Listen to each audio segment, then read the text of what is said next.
The advice and opinions expressed by the host of Autism Live and her guests are meant solely as suggestion and should not be in any way construed as child-specific advice. The Center for Autism and Related Disorders advises working with a board-certified behavior analyst who has experience with autism before starting any intensive behavioral intervention. Any choices you make in determining your child's treatment are completely at your own discretion.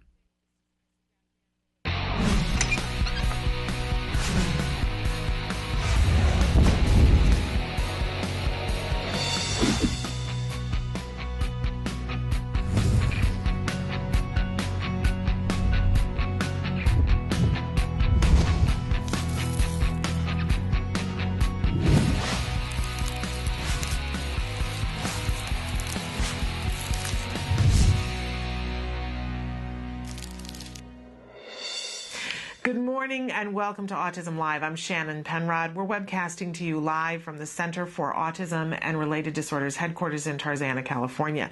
I'm so thrilled to be here with you today. I'm sure that a lot of you have been on Facebook this morning and have been checking your news channels. And of course, all over the news is this report of this hate mail letter from a neighbor. We are going to cover this a little bit later on in case you're wondering.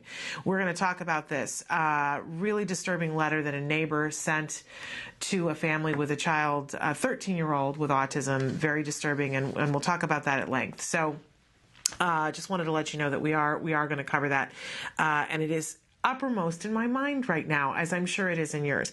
But before we talk about that, we have a whole lot of other things that we need to get to. I want to remind you that this entire show is meant to be interactive. And by the way, if you have some things that you would like to sound off about this letter, here's the place. Let's talk about it.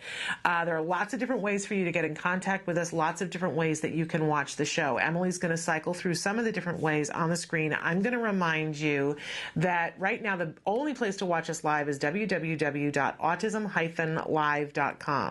When you go there, if you are on a computer, you will be able to watch the show 24 hours a day, 7 days a week. And there are 2 hours a day, Monday through Friday, that we break into that feed and give you the live show. And at any time when you're watching, whether it's live or taped, I wanted to say Memorex, there's a box there that you can put your cursor and type and hit enter, and what you have to say shows up right here on my screen. In that way, you and I can have a conversation in real time, and you can have a conversation with our guests and our experts in real time to get information and for you to be able to state your opinions. I want to remind everybody that that's part of what we're here for, that if you've got some stuff that you want to say, bring it on. We accept you however you want to come in. You might be mad today. That's okay. Bring it. We have room for everyone and everything. And by the way, everything that we do here that we send out to you is free. I know, there must be some catch, right? But it was really important to me and really important to a lot of people involved with this show that we be a resource for information, whether you're a parent, teacher, practitioner, and you're working with a child on the spectrum and you need those resources, or you yourself are on the spectrum and you're saying, hey, I need some resources here. I want some information. I need to know where to go for X, Y, and Z. We felt that it was important that that be at no cost to you, that we provide resources. So all the places you can watch us, there's no cost when you log in you don't log in to give us your questions on that site. All you have to do is put the cursor and you type and you hit enter. There's no login. There's no, you're just 3 steps away from being able to ask a question. Who wants that? We don't take your personal information. And so that's the good side of it. The negative side of it is if you write in and say to me, hey, I really need some help with X, Y, and Z, the only way that I have to communicate back with you is through the show. So 2 things. If you want one-on-one information to come back where you'd like some direct support, knowing about something that isn't on the live show, then make sure that you include an email address or a name or something where we can get a hold of you. I can edit it out before showing it to the live audience. And 2, make sure you reference what it is specifically that you're talking about. You may think that you're watching live and it's actually a taped show. And so when I see see a question, I have to be able to match it up to what you were talking about. So don't be vague. If you say, hey, I'd like to know more about this. I don't know what this is. I have that conversation with my son all the time. He'll say, Mom, what's this? And I say, can I know what this is? You have to give me more information. Right? That's how it works. And by the way, that leads me to my next thing, that I always like to remind you that I am not an expert in autism. I know the show is called Autism Live, and we do talk about autism from a 360-degree perspective, but let's not get confused and think that Shannon is an expert in autism, because Shannon is a mom, and I'm a former teacher, and my son was diagnosed with autism at the age of 2.5. I think what I knew about autism could not fill a pen cap at that time, and I had to run to learn to catch up. Now, I'm an incredibly lucky person, and I say that all the time because it happens to be true. I'm lucky in many different directions. And one of the things that I got incredibly lucky with is that the right people at the right time showed up and gave me the information that I needed so that I could get the best help for my son. And it wasn't because I had money. If you're sitting there, I know that story, ladies and gentlemen. I know that story of I don't have access to that because I don't have money. But that's not, I know it looks a lot of the time like that's the story with autism. But, sometime I'll come and bring my checkbook from the week that my son was diagnosed because there were not 2 pennies to rub together. And I did not rob a bank.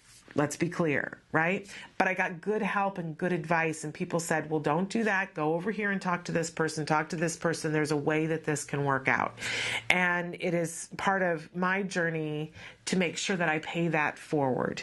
So please understand that that's where I'm coming from. Not an expert in autism, not even an expert at being a parent to my very own child, as yesterday clearly demonstrated to me. Hopefully we won't have time to talk about that today, because that is not a good story.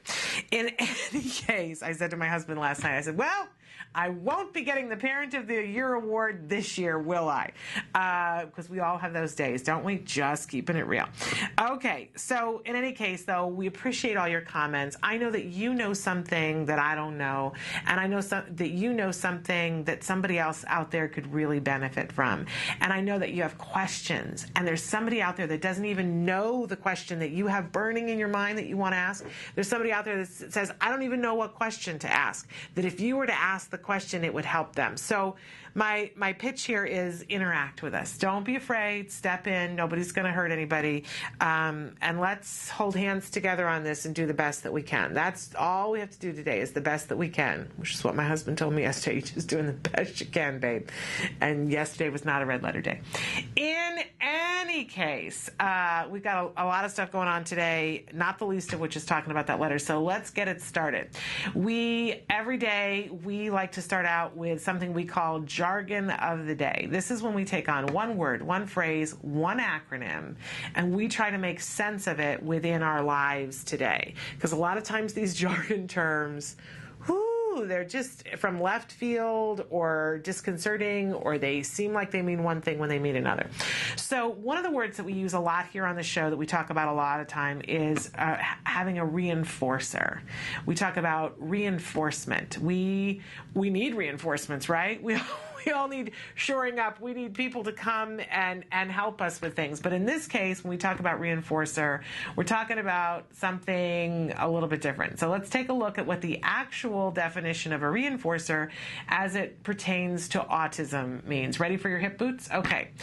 A reinforcer is a stimulus/event delivered contingent on the exhibition of a behavior, which increases the probability of that behavior continuing to occur or occurring more often in the future. Yes, this is why we go a little crazy in the beginning. For example, and here we get a little bit clearer. If the child enjoys being tickled, tickles may be used as a potential reinforcer for correct responding or appropriate behavior. All right. Thank goodness for the example. Otherwise, I would be like, a stimulus event? What? What are we talking about? And let's take it down to our working definition, what a reinforcer is. Reinforcer is something that acts as a reward for your child and motivates him or her to continue engaging in a particular behavior, good or bad. So let's remember that sometimes we inadvertently reinforce bad behavior. We give it a paycheck. We give it some sort of reward and say, see, you behaved in this way, and so here's your paycheck for it. And then it pretty much solidifies that the child or the adult, because it's not just kids who get reinforced, right? But if we constantly give a paycheck for something, somebody's going to keep showing up and doing that thing. Because if the paycheck is good enough, why wouldn't we? So we have to be really careful in our lives that we give paychecks to ourselves and to others for behavior that we want to see more of.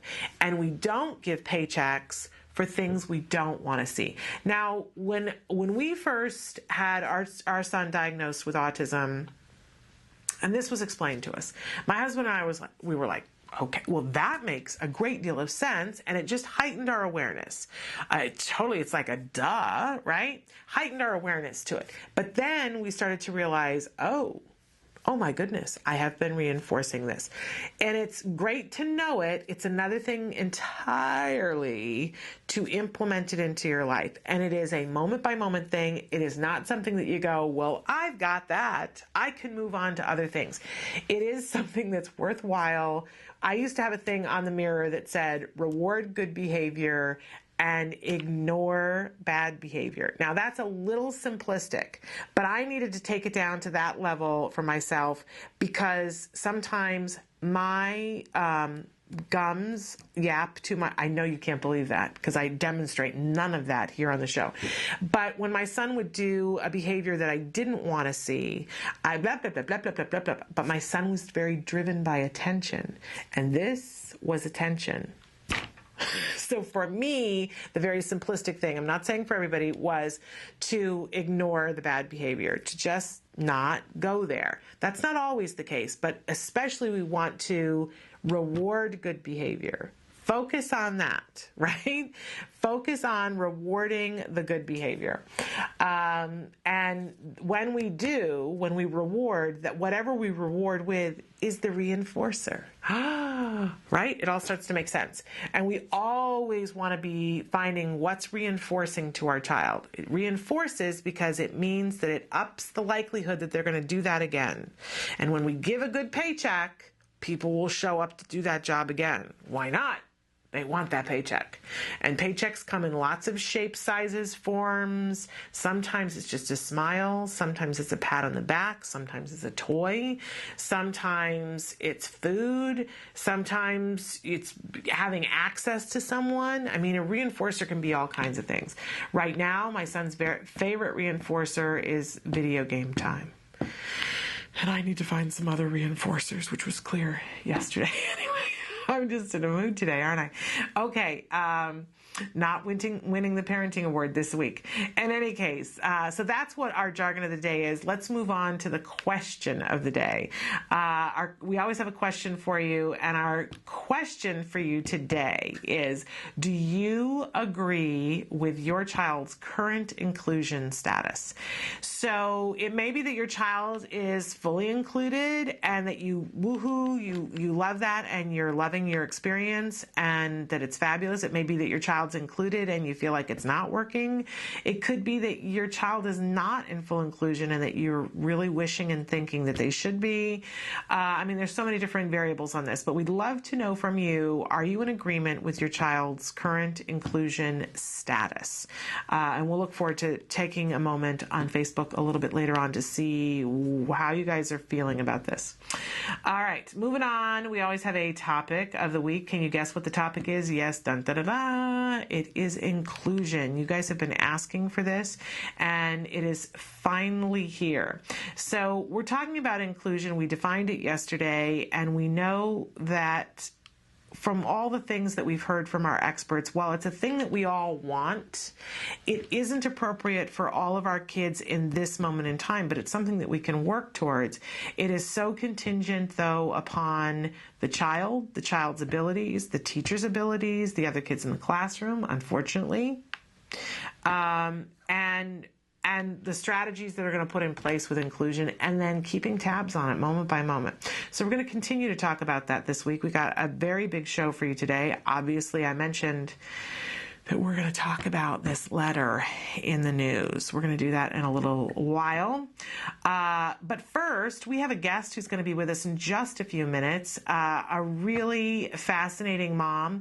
Her name is Robin Borakove, but she is also known as Fairy Queen Flutterby. Yes, very exciting, and I can't wait for you to meet her. She's an author, and we're going to let her share with you some of what she does when she's Fairy Queen Flutterby, and why that will be of big interest to you, and trust me, it will be. A little bit later today, we're going to talk about challenging behavior, and perhaps even relate it to the behavior of the person who wrote the letter about this 13-year-old.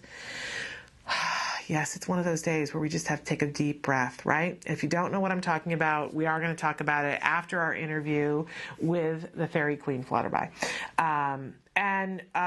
Normally on Tuesdays, we would have Evelyn Gould with us, Making Room with Evelyn, and I need to let you know that Evelyn is such a busy person right now that we don't have her again this week, nor will we have her next week.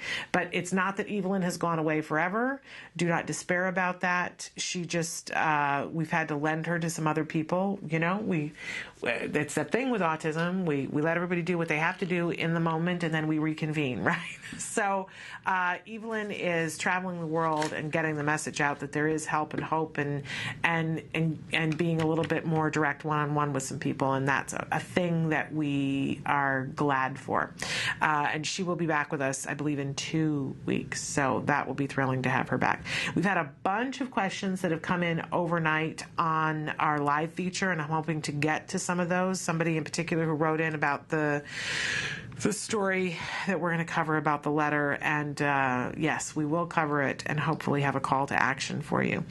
And more questions that have come in as well. The one that jumps out at me the most was somebody asking, how do you know if you have autism? So we're going to take that on a little bit later on today too. All of this and your questions coming in on the live feature before the show is over. So stick with us. We'll take a break and be right back. Thanks.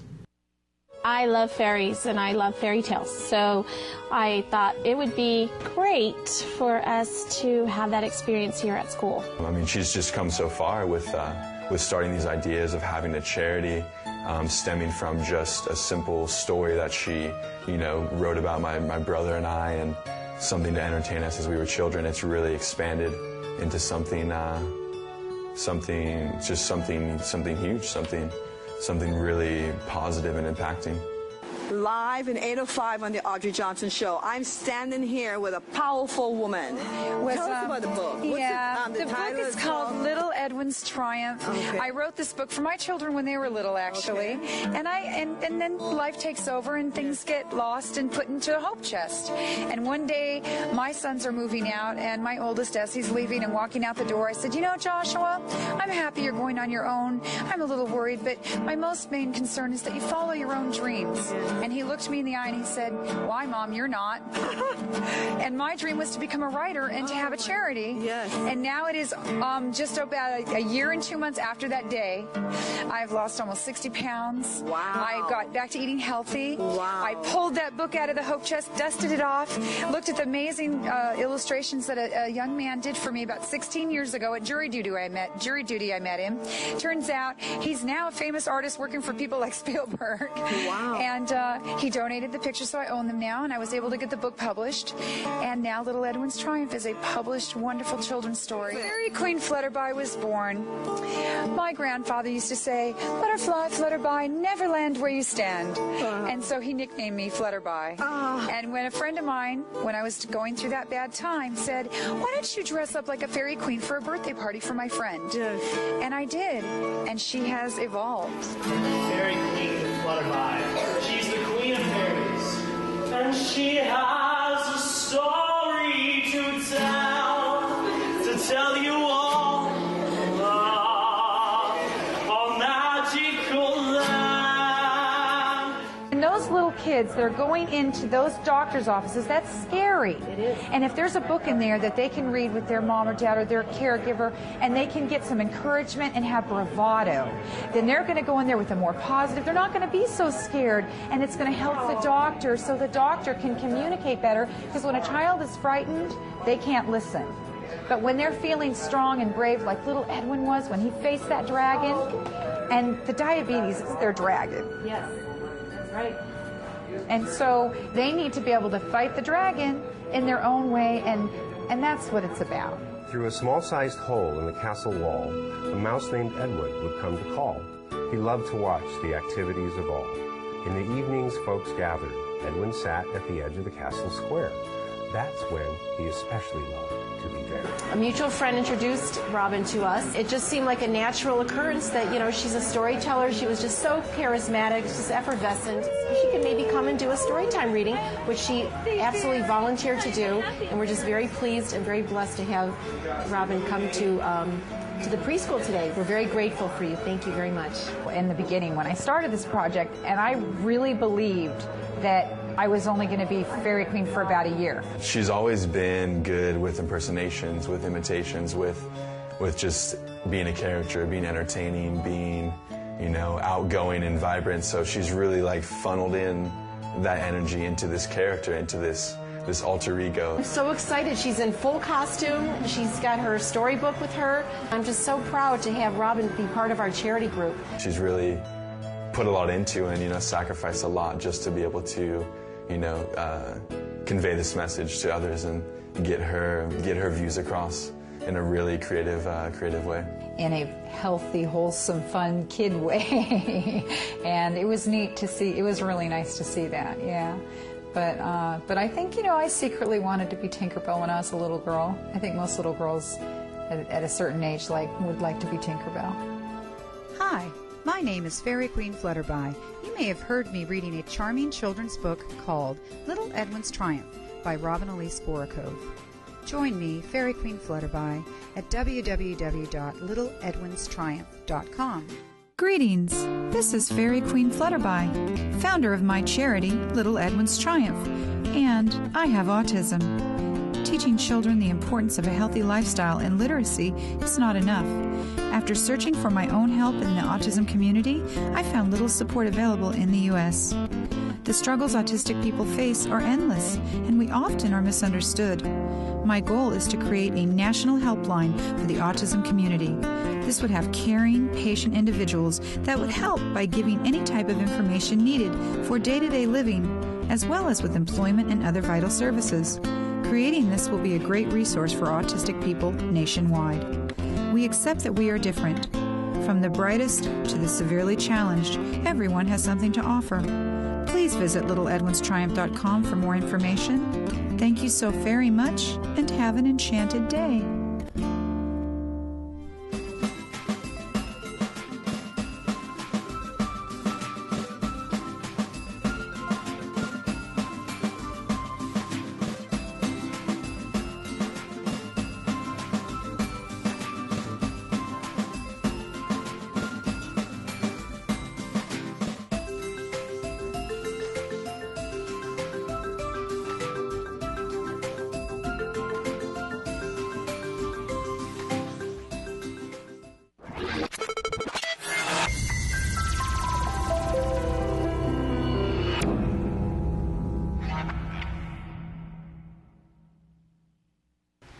Welcome back to Autism Live. In the studio with us right now is Robin Borakove. Yes. I love this great Russian name. And she is also known, a.k.a. Fairy Queen Flutterby. First of all, thank you for being here with us. Thank you so very much for having me, Miss Shannon. I'm so glad to have you here.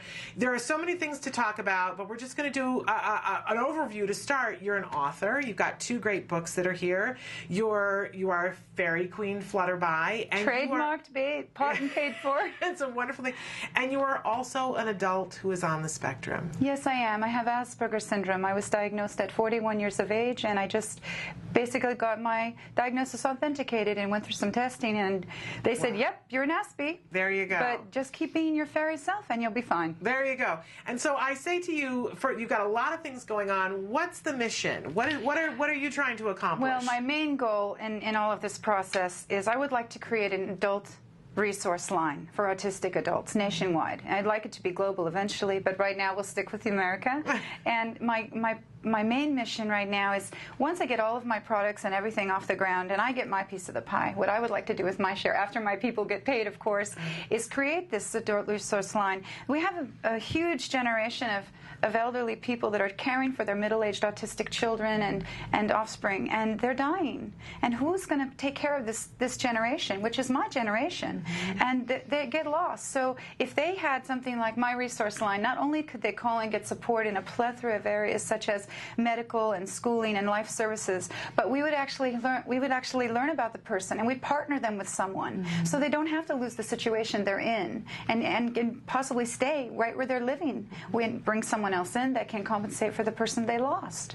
I did partnering when my children were young in school. It worked very well with the kids. Why not do it with us Aspie and autistic ASDs? There you go. Sounds like a great thing. I wanna briefly show these beautiful books and tell us the titles of these different. Hold up the other one for me, if you would. We've got Little Edwin's Triumph, which is, I understand, it's loosely based on your story. Well, basically, Little Edwin is a little mouse who proves just because you're small doesn't mean you can't be a hero. It's a very old adage, but for me, I wrote this when I was very young, and it's been rewritten a few times. In honor of Dr. Seuss, it rhymes, because Dr. Seuss was my hero, and I used to walk around talking in rhyme all the time. And he has to fight a dragon. And once he defeats that dragon, he becomes very strong, and he is a hero in his own cause. And then he can help other people with what he's learned. And so the second book is me coming out of the closet and announcing that I am ASD, and that I have Asperger's, and that it is okay, and I am proud, and that they told me, don't worry, just go out and be your fairy self, and you'll be just fine. And so this is his first adventure and her first book as the storyteller, narrating Little Edwin's first triumph as a hero. And he ends up in a situation with Fairy Fizzle and helps her with her plight. So Fairy Fizzle's plight has been dedicated for the children of the world for autism. And the first book I gave for juvenile diabetes, I had a very profound experience with a juvenile diabetic. But after I got into it, I was very grateful for it.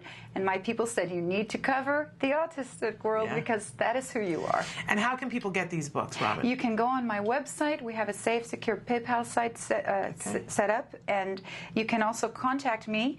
Now, it's kind of funny you asked that, Ms. Shannon, because I've only sold 11 of my, well, I don't sell them, I get donations, as I am a 501c3. Okay. But I've only got donations for 11 books online. But as soon as I started to become the fairy and promote it, I have gotten over 3,000 donations for 3,000 books. Wonderful.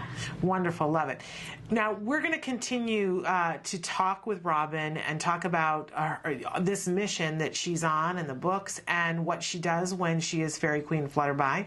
And you guys can be asking questions right now. We're going to take a quick break and we'll come back more with Fairy Queen Flutterby. Stick with us.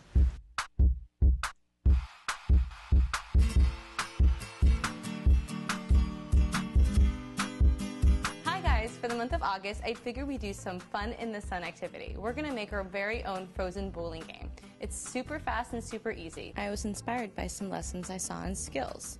All right, so let's get to it. The materials you'll be needing are water, water bottles, balloon, and food coloring, which is always optional. First step you're gonna do is make your bowling ball, since it'll have to freeze overnight. The first thing I'm gonna do is take my balloon and put a few drops of food coloring in it. This is optional. If you don't have food coloring or your child has an allergy to it, don't use it, but I thought it'd be fun to make everything super colorful. So, I have my food coloring. I'm gonna put a few drops in here.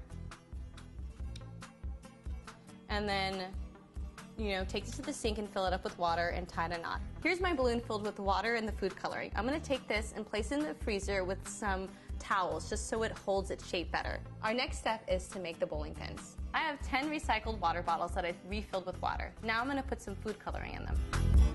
Straight to the center at full speed. Light will surround you in a blink of an eye. Now that my bowling ball is frozen and my pins have been filled with water, let's go outside and play with these. See all the colors in the sky tonight. It's time to let the sunshine hide. I hope you and your family have fun with the frozen bowling game like I did with my friend Emily. Well, until next time, craft on, guys. Bye. Can you see me flying by your side? Welcome back to Autism Live. Our very special guest in the studio right now is Robin Borakove. Is it a Russian name? Yeah, it's a Russian name. It sounds like a good Russian name. And she is also Fairy Queen Flutterby. And we're thrilled to have her here. She was just talking with us about her books, and we're going to talk more about them.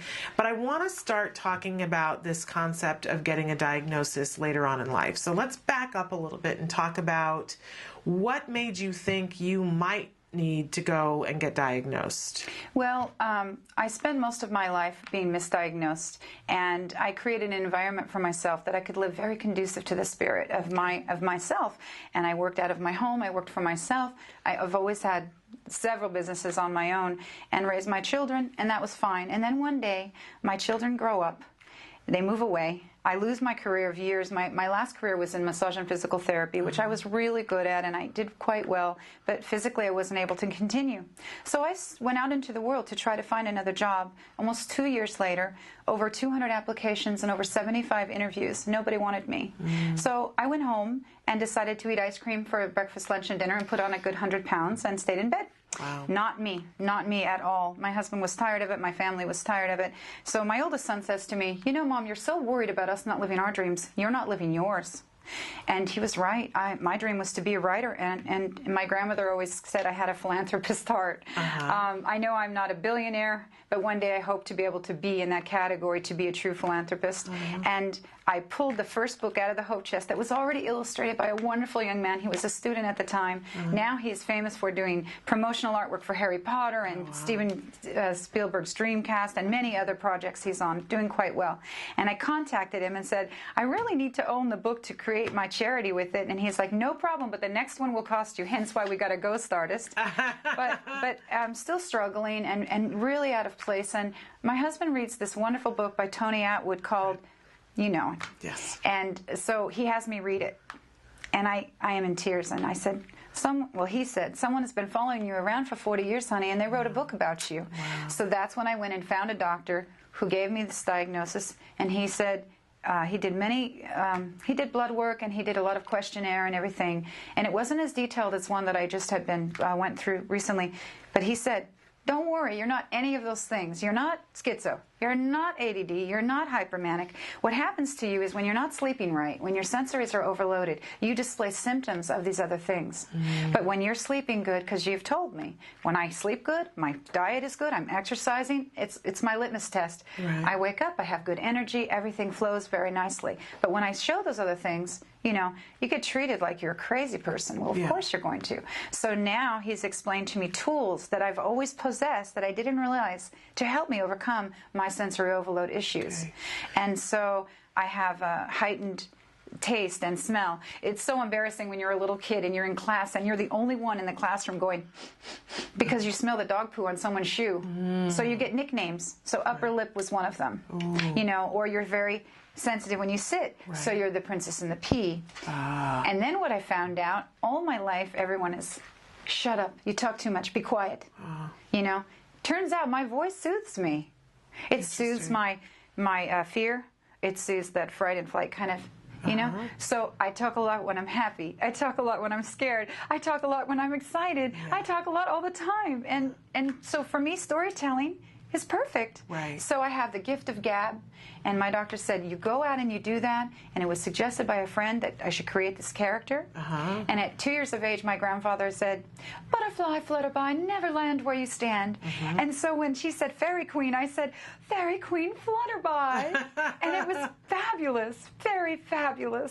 And so Fairy Queen Flutterby was born. It is 4 years practically to the day. Wow. You saw the piece, that is 4 years compilation of work. There's so much more, but that's what they chose to show, so I'm very proud of it.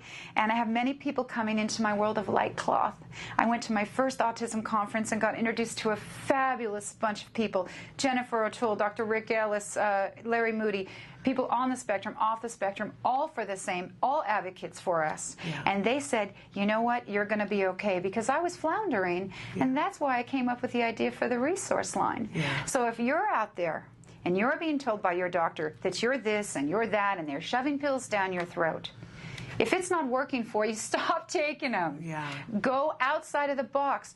Look online. Find a doctor that does diagnosis. There's a wonderful center here in California, Leaf Wing Center, that does wonderful work with autistic people, intervention and support. There's so many. There's so many that aren't so good, too, but I'm not going to talk about those because they weren't very kind to the fairy. But I will tell you this. If you're an autistic person in Southern California and you're over the age of 25 and you're floundering and you're struggling for support, please start reaching out. Autism One in California is a good people. They're understaffed, it's sad, but they're good people. Please reach out to them. They will give back to you. They will give you advice. There is other people in New York and Washington, Pennsylvania, that I've reached out to, and they're the ones that have supported my tours. So now I've been in 6 states, soon to be in a touring in Virginia.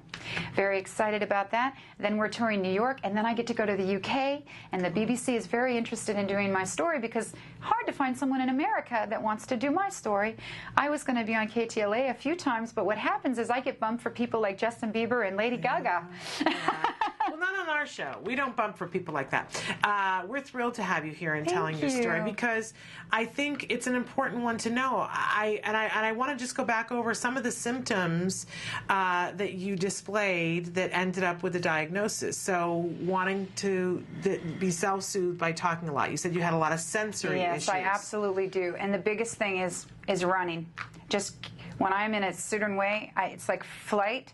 I just want to run away. Okay. And that's what I've always done my whole life. I always ran away. I ran away every time there was a situation. And that's not good. You need to stop and face your situation. Plus, you get so clouded that you run into things like a tree. I've broken my nose several times from running into a pole or running into the back of someone's head. Because you were running away from Because something. I was running away. I was in fear, and I was just what kinds of things make you need to run? Are they social situations? Yes, absolutely. Okay. Absolutely. If there's a crowd of people, you know, and they are noticing little habits of mine, you know, like the smelling or, you know, the way I speak or whatever, or we tend to be mockingbirds.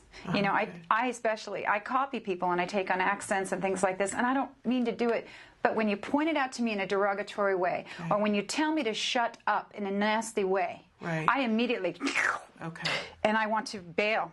Immediately, you know, if there's not a place to go, if I'm home, I use my closet. Yeah. And what's really interesting is I learned in the conference that they make sensory rooms for people. Yes. And my closet has become my sensory safe zone. You know, I have a big pillow in there. I have my poster up so I can focus. Color is very soothing to me.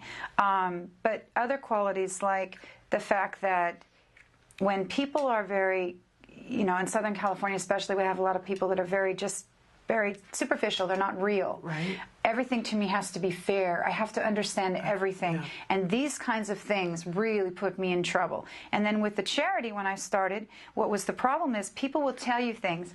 Oh, we like you so much. Give us a call next month. Right. Call us. Come back next week. So I do. Yeah. And then they say, oh, you know, we need a couple more weeks. And so then I do. Well, then when I come back, they're like, don't you get the hint? Well, I don't get the hint. Right. And when I get upset with someone in the industry, in the biz, and I display to them my dissatisfaction of what they told me, to me it's like a promise. I am good for my word. I expect others to be the same, but it is not the case. So I've had to learn the hard way, you can't hold people to things in this industry. You have to let it go and move on to the next person. And those kinds of issues became such a difficult thing. And I found a very wonderful hypnotherapist and a psychologist. And they worked with me for a couple of years. And now I'm understanding a little bit. I still get hung a bit. I'm going to do some neurofeedback. I've learned some fabulous, you know, by the way, have you heard of this amazing neurofeedback where they go into your brain and they fix the waves? And so my dead horse feeding, my inability to understand fairness, these things that stick in my craw that just keep me from moving forward, kind of like stepping on my own tongue. Right. I won't do that anymore.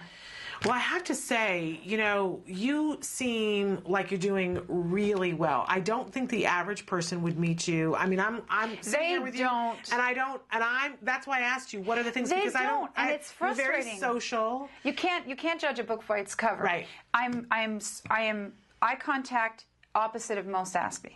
Right. I am talking opposite of most. Right. But I have many other symptoms that are extreme, and until you hang out with me for an hour or come to my home and see the way I do things, there's a very specific, everything I do is deliberate. But I love the fact that we're talking about this so that people realize, because I think we get stuck in this stereotypical, it's a big spectrum.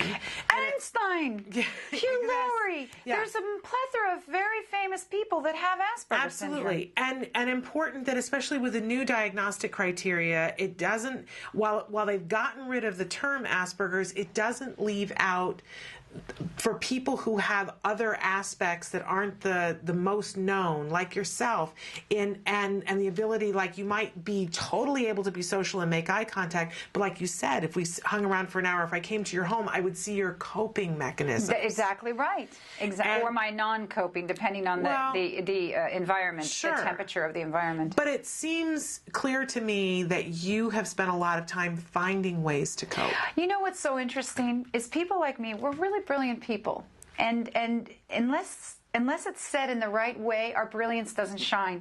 So, for example, really wonderful, my editor, Elena Jones, she's wonderful. My production company, Flutter Vision Productions, I have some great people working pretty much for free right now to get all this product out. But she told me something, because I have this one thing left, which is hanging on. I call them chains and a stone on my neck, and I put their name on it, because I can't let go of them. I'm so hurt in the fairness thing and all the other idiosyncrasies about it. So what happened, she said, you know, honey, I do not have time for those who do not have time for me. And when she said that, I was able to shed those chain stones. And I was able to go, you're right. I'm going to put that energy and focus into the people that matter, into the people that are working with me now, that are showing patience. And if it's all right, if I can thank them. Sure.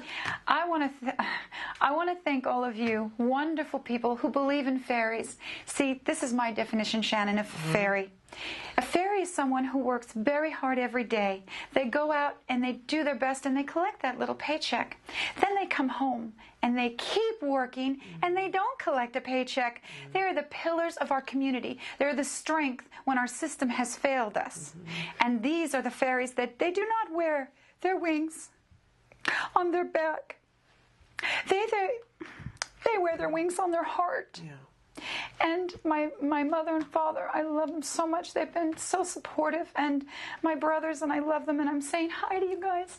And my team Flutter, mwah, kisses and fairy hugs. And to all the doctors and lawyers and advocates out there, Miss Jennifer O'Toole, who took the time, who's got the wonderful website for Asperger kids, sends you this package. She gave me a book. She had me get a book of hers, and she said, no, honey, it's for teenagers, but I want you to understand that many adults write to me and say that it helps. Oh, I lost my sparkle.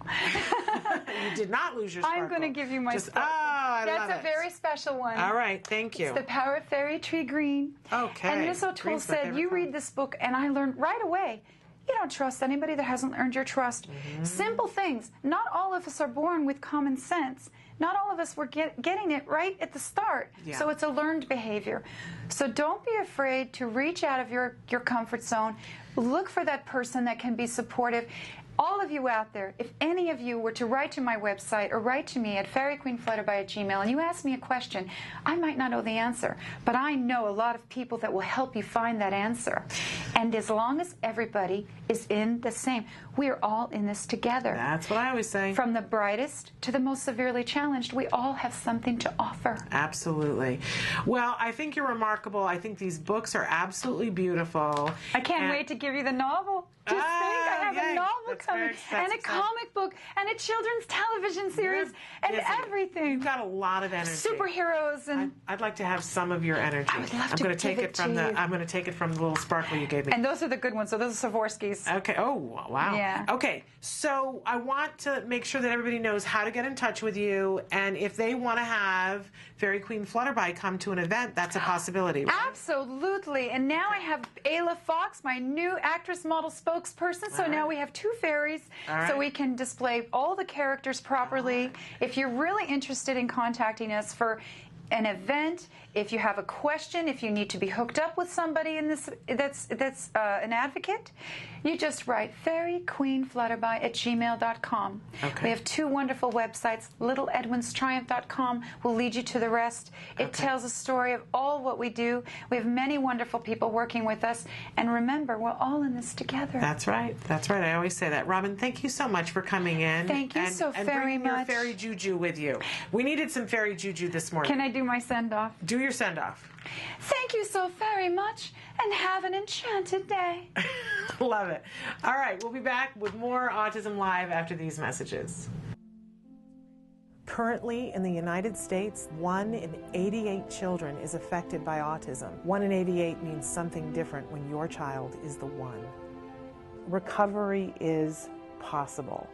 Hi, I'm Shannon Penrod, host of Autism Live, an online show about autism broadcast by CARD, the Center for Autism and Related Disorders. I'm also the mother of a child with autism, my beautiful son, Jem. You know our old joke, guess what? Chicken butt. Chicken butt. So we're going to take the chickens. But things weren't always so easy. I remember when Jem was first diagnosed with autism. I used to lay awake at night in bed and pray for someone or something that could help us to get our child back.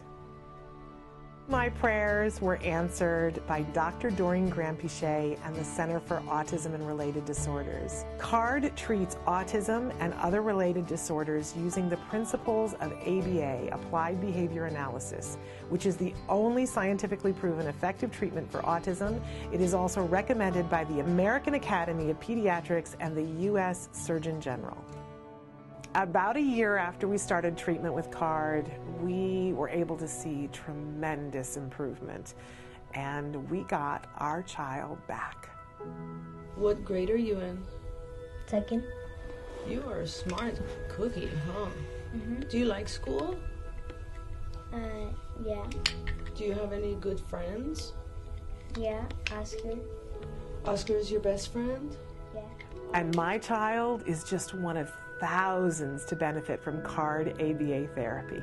Across the nation and around the world, children are making amazing progress and being given the keys to unlock their full potential. We are extremely grateful for the amazing job CARD has done in helping our daughter. Our daughter today, just in 4 months, I think is a totally different child than when she started with CARD. I kind of see it as, it seems like her brain in a way was asleep, and now that we've gotten so many services, we've seen her wake up. Teacher has some glasses.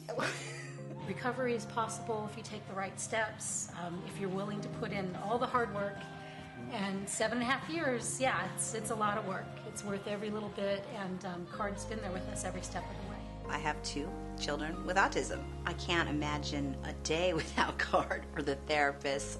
They've been so instrumental in helping us with our kids and shaping their lives and helping us help them. Thank you, Christina Big Alex. Thank you, Jackie and Mariana. We've tried other things before ABA, but the most beneficial thing has been ABA services, and I'd be the first person to tell any newly diagnosed family that you have to contact an ABA provider, and if you're lucky enough to have CARD,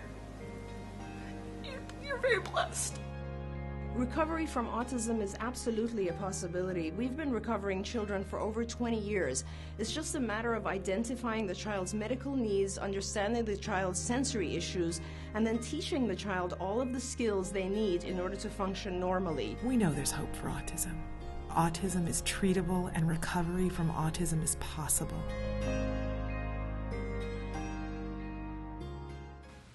Welcome back to Autism Live. You probably have heard in the last couple of hours about this really deplorable letter that was left on the doorstep of a family in Canada. We're talking about Max Begley, who is 13-year-old, who has ASD, and he goes on a regular basis to his grandmother's home because his mom is suffering from multiple sclerosis.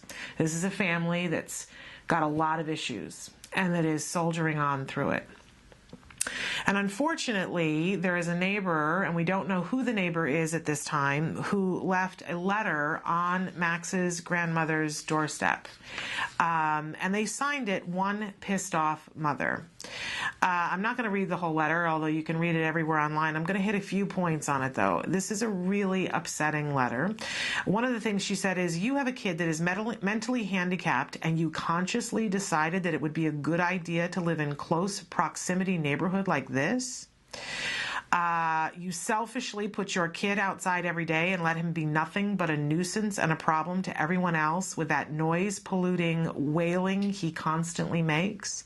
That noise he makes is outside is dreadful, and there are many exclamation points. It scares the hell out of my normal children. When you feel your idiot kid needs fresh air, take him out to our park, you dope. Many other suggestions. And then she goes on to say, crying babies, music, and even barking dogs are normal sounds in a residential neighborhood. He is not. Later on, she says that he's a hindrance to everyone. Who the hell is going to take care of him? No employer will hire him. No normal girl is going to marry/love him. And you are not going to live forever. Personally, they should take whatever non-retarded body parts he possesses and donate it to science. Because she goes on to say, what good is he to anybody else? And then she says, you had a retarded kid. Deal with it properly. What right do you have to do this to hard-working people? And then she goes on to say, I hate people like you who believe that just because you have a special needs kid, you are entitled to special treatment. Okay. So, and the letter goes on. Here's what I want to say about this, and I hope that everybody will write in and tell us what they think about this letter. I am so sorry, first of all, for this family, and I think as a community, the first thing that we need to do is show support and love for this family, who are obviously going through hard things. The second thing that I want to do is say to this person that your definition of normal is not okay. It's definitely skewed, because this letter is not normal. This is a person who has some huge problem of their own. And it would be very easy for us to get angry at this ill-informed, ignorant person who clearly has something else going on. Anybody who could work up that much hate and say normal that many times has something else going on. So I'm going to hope for this person that they get a whole lot of help.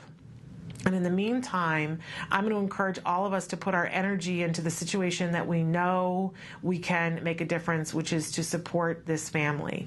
And also that we call this letter up and say, there are people who think these things. There are people who think it's appropriate to say these things.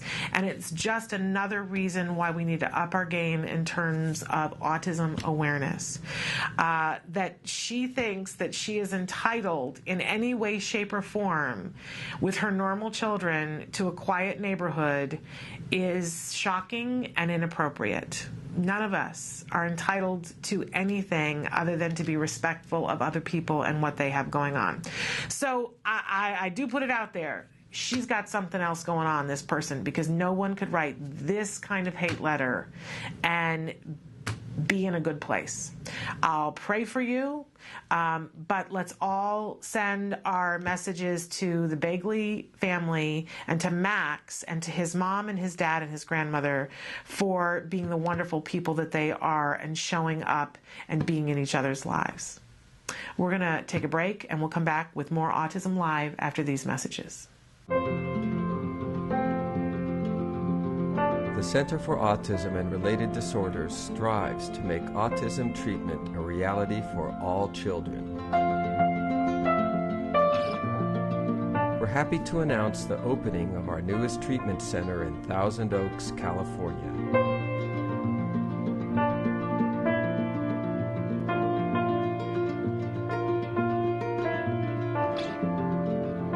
To schedule an appointment, contact CARD today. Welcome back to Autism Live. So we just were talking about this letter, and those of you who were watching the show yesterday know that this seems to be a running theme, and so I wanted to spend just another couple of minutes on it because we talked yesterday about the train in Scotland where the kids had they'd gone to a wonderful fringe festival, theater festival, and they were between the ages of 4 and 12, and some of the kids were on the spectrum. And the train conductor, there were no more seats left, and other people who had bought the same general admission ticket, they were allowing them to go into the first class car. And she would not allow the kids who were with the kids on the spectrum to go into the first car, and told them to go sit on the floor outside the bathrooms because she didn't want them to spoil the experience for the people in the first class car. And that nobody would want to be around them. And I was mentioning too that I, completely unrelated, Fringe Festival Theater, went to the theater over the weekend, and that there was a young man in the audience whose laugh was very intrusive. I'm not trying to make it sound like it wasn't intrusive. It made it more difficult to access the show and to be present for this brilliant, brilliant show that we were watching and that we paid tickets for. And the other people in the audience around me were very disgruntled and unhappy, and they complained to the management and a couple of times shouted out and said, "Shut up," to the guy in the audience watching.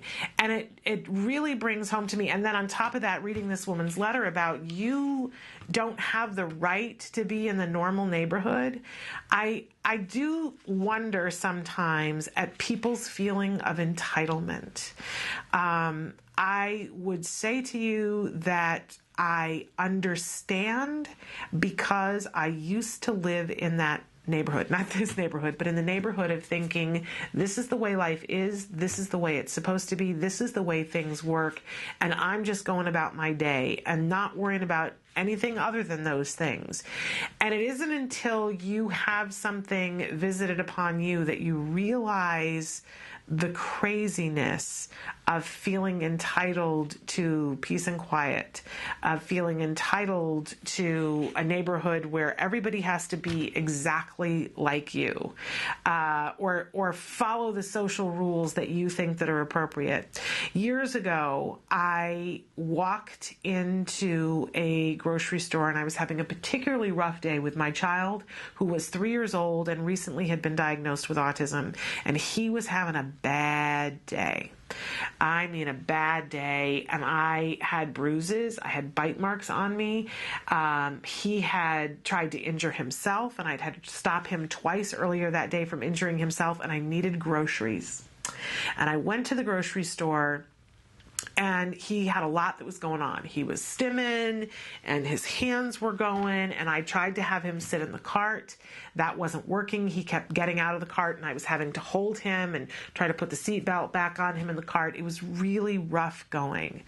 And there were 2 different people at that grocery store that made it that much harder for me. And one of them was a mom. It was a Sunday, and it was a Sunday afternoon, and it was a mom who clearly had just come from church. She was very dressed up. Her 2 teenage children were both dressed up, and I have no other idea what was going on with her. But clearly something was going on with her. Clearly, she did not come into that store in a happy place, and she decided to focus all of her energy of what was wrong in her life on me and my child and my inability, in her estimation, to parent. There was an awareness of, that she had been able to get through this phase with her children, and so I should be able to get through this phase with my child. She had 2. Why couldn't I just handle 1? And you know how sometimes you go into a store and, you don't mean to, but there are certain paths that people take around a store. And so I was taking my path and taking a really long time with my son around that path. And it just happened to be that she kept going to the same places in the store that I was going. So on like the 5th time that we were in the same place, she stopped with her that she'd been doing the whole time, and finally said something to me, and I don't remember, I wish I did, but it was something along the lines of, can't you get that kid under control? What's wrong with you? Something along those lines, right? And I looked at her and I said to her, clearly, I am doing the best I can in a situation that you don't understand. Are you? And it was as though I slapped her. And in that moment, as all the stuff shifted around her face, I clearly saw that there was something else going on. And to this day, I don't know what the something else was. I don't know whether her husband had just died or what it was, but there was something going on with her. And it was apparently the lowest thing I could have said to her, saying, I am doing the best I can in a situation that you don't understand. Are you? And it shamed her. I don't know that I'm happy or proud with that, but it was a moment that changed things for me. And I've said before that I have a good friend who had her children many, many years before I did. And her second child was diagnosed on the autism spectrum. And it was a very hard road for her. She was a good 20 years ahead of me in terms of the diagnosis. And it was very difficult for her. And something that led her down a path of addiction. And she and I have talked on many occasions about how we both deal with and get through those moments when other people are judging you. And it's so interesting to me because she has no issues with being in public and being at a grocery store with her child. She's the one who talks about, oh no, I know what I've been through. And so I wear that proudly. Whenever I see somebody who looks at me or looks at my child and I know that they don't understand, I put my shoulders back and I walk with pride because this is my child who's walked through fire and I have walked through fire with him and come out the other side. They don't get to judge me.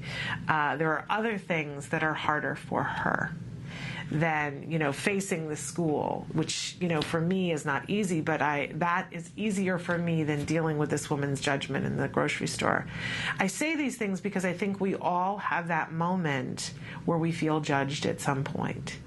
And because there is that very tiny grain of truth in that our behavior or our child's behavior or something is disrupting the norm, and that there is that part of us that feels like, oh no, I somehow have to take responsibility for that, or I should be able to fix it, or it is disturbing to someone and I have to be cognizant of that.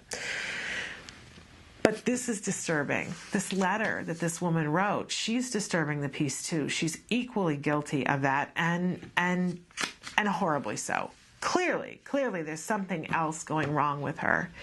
And I don't know if we were to be able to find this mom and to say, well, this grandmom and this mom and this dad and this boy are doing the best they can in a circumstance that you clearly don't understand. Are you? I don't know if she would get it because there's a lot of pain on that page. There's a lot of, I am entitled to this, and I don't know about you, anytime somebody says, I'm entitled to this, that's the clue to me that they don't feel like they're worthy of it. There's no excuse. There's no excuse for this kind of hate mail. There's none. I don't know what she's going through, but it doesn't justify for her to write this to this family. But it doesn't mean that we can stop what we're doing. And yep, sometimes our kids will be disruptive, and sometimes they do wreck the peace. And sometimes we're going to be met with anger when that happens from people who have other stuff that we don't understand. And we soldier on. We soldier on. And if there's any good that can come from this horrible, hateful letter, I hope it's that to people who are intolerant but would never write this letter, maybe awakens them today to the idea that maybe there's more going on here than I knew. When I said to some of the other audience members in the theater the other night, when I said, don't you think there's more going on there? I don't really think that's a choice. I don't really think it's something that he has control of. Don't you think he's got other things that he's fighting? I was surprised at how surprised they were because it had not occurred to them. And yet, I remember being one of those people who lived in happy ignorance. Well, you know, the gift is that when that happy ignorance is taken away from us, we get to be better people. And quite honestly, that was one of the things that I said the other night, was that I left the theater a better person than I walked in. Part of it was because the play was amazing. And a performance by one young man in particular was amazing. But part of it was because I watched it with a group of people, and one of them was someone who had developmental delays and issues because of it. And his enjoyment of that show reminded me of all the things that I have to be grateful for. And that's what I left with. So is there a way that we can all turn this around today and say how lucky we are that we are in a community of people who get it, who know that life is about more than being able to sit still and be quiet and focus, that life is sometimes about showing up for somebody and caring enough to accept them exactly who they are and to be able to live in a state of discomfort and get over it, because that's what love is. I think we're pretty lucky. I do. But again, let's support this family, because I'm sure it didn't feel that way when this letter came to them. We're way over time to go to the A word, so I think we should. This is the amazing ongoing documentary being made here at the Center for Autism and Related Disorders, following a little boy, Jack Riley, who doesn't always get it right, but he's working hard, and his family is striving to make sense of this journey. And in this week's episode, we get to see Jack Riley in a place where he's made quite a bit of progress. He's still got a little ways to go, but they're getting it done. And this is what our kids deserve. So take a look. This is the A word. I know a cute little blue-eyed boy, and his name is Jack. Jack Riley. He got a big, warm, blue-eyed soul that makes your heart beat fast. At 9:00, you go potty, and then you can have the iPod after you go potty. First, we have to go. No, later we can go potty. If you do it really fast with no crying, you can play with the iPod. Again. Okay? But if you cry and you do it slow, no iPod. All right? He has to use the bathroom with no behaviors and do it not really fast, but in a good amount of time versus lagging and crying and tantruming and prolonging what he has to do. And if he does it quickly and fast, he gets his reinforcer. If he doesn't, then he doesn't get his reinforcer, so he learns. We're hoping he learns it the next time. If he does it quick with no behaviors, then he gets what he wants every time. So we're going to try to go past that hump like you did with everything else, like the feeding, and if you remember that, and the safety and the walking outside, like all of that. So this is just a little bump in the road. I think will be cool. So we'll see how that goes today. Hopefully it'll go good. It's 9:00. Let's see if we can do it fast, and then you can have the iPod. Let's do it. There you go. Does somebody get to play iPod? Yeah. Hey, did you do the potty with no crying? No. No crying, right? And did you do it fast or slow? Fast. Yay, so what do you get? iPod. Yay! I hear someone. Hi. Who is it? Hi, Diana. Hi. What brings you here today, Diana? I just wanted to come and see Jack Riley and make sure everything was going smoothly. How often does that happen? I try to come out and see Jack Riley once a month during a home session. You're playing with the iPad. I have to make sure I get all your learning stuff in here. I made a jack-o'-lantern. No, what'd you make? Elephant. You made an elephant! So cool, Jack. Yeah, so with Mom and Dad, the bathroom occurrence with me was just still happening. But we did it with Dad today. It was a lot better. Dad did it? Okay, good. But nonetheless, it still happens when we're not here. So I was thinking maybe we can fan ourselves out and just be outside the bathroom. How much prompting does he need to actually get through, like the motions? Is it getting through the motions, or is it just the behaviors? Yeah. He can do everything. He can do by it. himself. Are you doing that nicely or not nicely? Doing it nicely. I don't think so. You're crying. So are you doing it nicely or not very nicely? Not very nicely. Yeah. When you wash your hands, should you be crying or not crying? Not crying. You know what? I want you to show me how you wash your hands nicely. Okay? Let's go.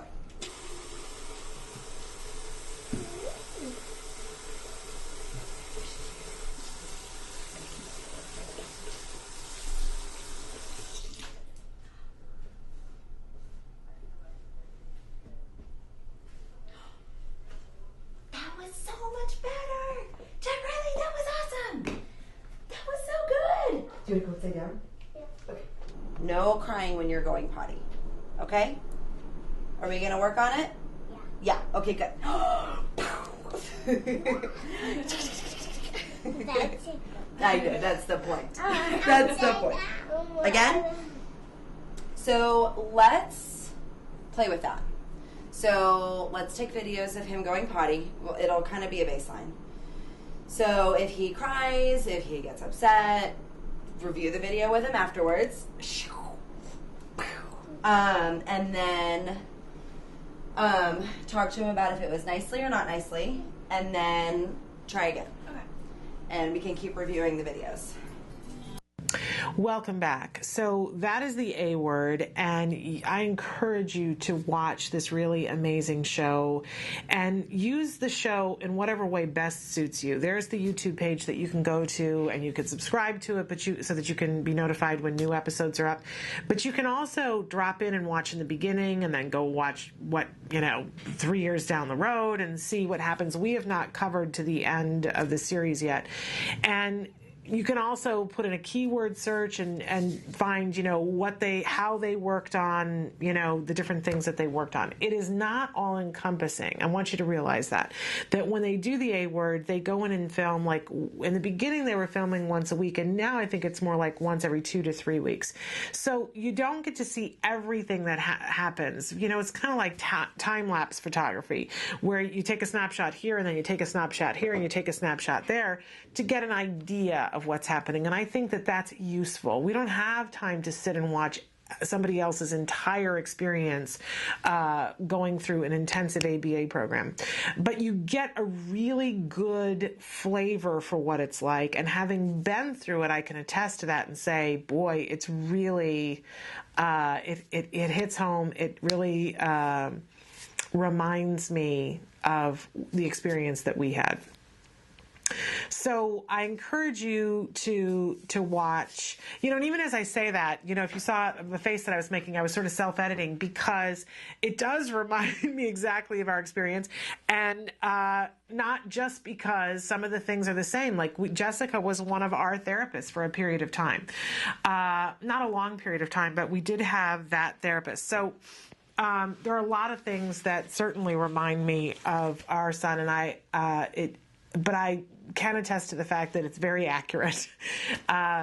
And it does get right to the meat of the matter in terms of what the frustrations are and how hard it is and what the successes are. So I think that's super important.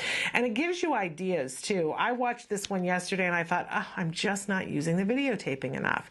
I'm not, I want to talk, that thing I talked about earlier, at my son. And instead, sometimes it just works that much better if you take a video of them and then show them what they're doing. I had a child at the dining room table last night that I would have believed you if you told me that he had escaped from a zoo. I would have believed you. I don't know what was up, but he was a wild animal. It was as if no one had ever introduced him to a fork or a napkin. I'm just saying. And I found myself making all the comments and then checking myself and going, what are you doing? like this works ever, Shannon? And I just got out my phone and I started videotaping him. And then, he wanted to know why. And I said, I'm just videotaping you. And then I played the videotape back and I really didn't have to say anything else. He sat up in his chair, and I think he even at one point had a foot on the table. I said, I'm not going to win a parenting award. But I took a video of him, and he immediately sat up in the chair and used his fork and his napkin. So the videotape thing, and it reminded me yesterday, the videotape thing, it works for some of our kids some of the time. In any case, I hope that you'll watch the A Word. I hope that you'll get what you need from it. There's many things to get there, and I hope that you'll take the opportunity, because it's there for you to use as a reference, and it's a great reference tool. We're going to take a break and come back with your answers to the question of the day. If you haven't already written it on Facebook, now's a great time to do it. The question was, do you agree with your child's current inclusion status? Stick with us.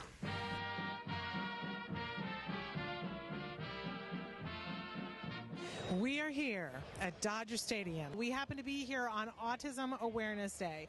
We can't wait to meet, greet, and see all the wonderful people that are here and take part in this. I don't care if we never get We're here with the beautiful and lovely Holly Robinson Pete, who's getting ready to sing the national anthem here. Are you excited about singing this? I am excited, but I am a little nervous. The whole family's here, I see. Yes, words of encouragement from my 8-year-old, Mom, don't fail.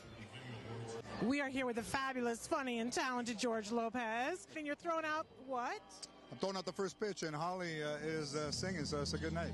You see by the dawn's early light. Who are you here with? My amazing son, Lukey, who is my inspiration to do what we do every day. And Autism Speaks is just a wonderful supporter, and we're glad we're here, part of this joyous celebration. And it's really exciting to watch his excitement. What is your son's name? Christian. Christian. Are you having a good time? Yeah. Who do you think is going to sign your baseball? Matt Kemp. Cute. My daughter Megan, who's 11 and was diagnosed with autism at 2, is going to take the field with Puig. Woo! You're going to be beside yourself. I'm thrilled. I am so excited that all these people are here for autism awareness. It's amazing. For it's 1, 2, 3 strikes, you're out at the old ball game. Welcome back. I want to thank Suzanne Oshinsky for putting that together. Really fun evening. And it reminds me to remind all of us, myself included, it's so much easier to stay home, right? We've all done that and said, I'm just going to stay home. I'm not going to fight with, crowds and traffic and all these other things. But it's important to get out, and it's important to be a part of, and it's important to bring our kids out and let the world see them in all their glory. Now, that was Autism Awareness Night at Dodger Stadium. It was last Wednesday, so a little less than a week ago. And there were signs everywhere that said Autism Awareness, and there were a large number of people in the audience that had children on the spectrum or people who were on the autism spectrum. But of course, the lion's share of the audience did not. And I think it was educational for them, but it was educational for me as well. We had not been to Dodger Stadium in 7 years. The last time that we went to Dodger Stadium was when our child was 3. It was the week that we started therapy at the Center for Autism and Related Disorders. And I remember saying to Peter Farrig, who was the first therapist who ever came to our door, I said, we have tickets to go to Dodger Stadium, and I'm so worried. Like at the first session that he came to, and he said, okay, what are you worried about? I said, he won't walk down a sidewalk and hold my hands, and I'm really concerned about going to a place that big with that many people and what's going to happen. And so that was one of the first things that we targeted, was him being able to hold my hand and walk. And Dodger Stadium was the first place that we were able to do that. Within, I think it was the 3rd session, I was able to walk with him in Dodger Stadium and have him hold my hand. And we've not been back since. So it was a pretty big deal for us, full circle moment, to go back and to be there on Autism Awareness Day and to see all those kids. I'm going to cry.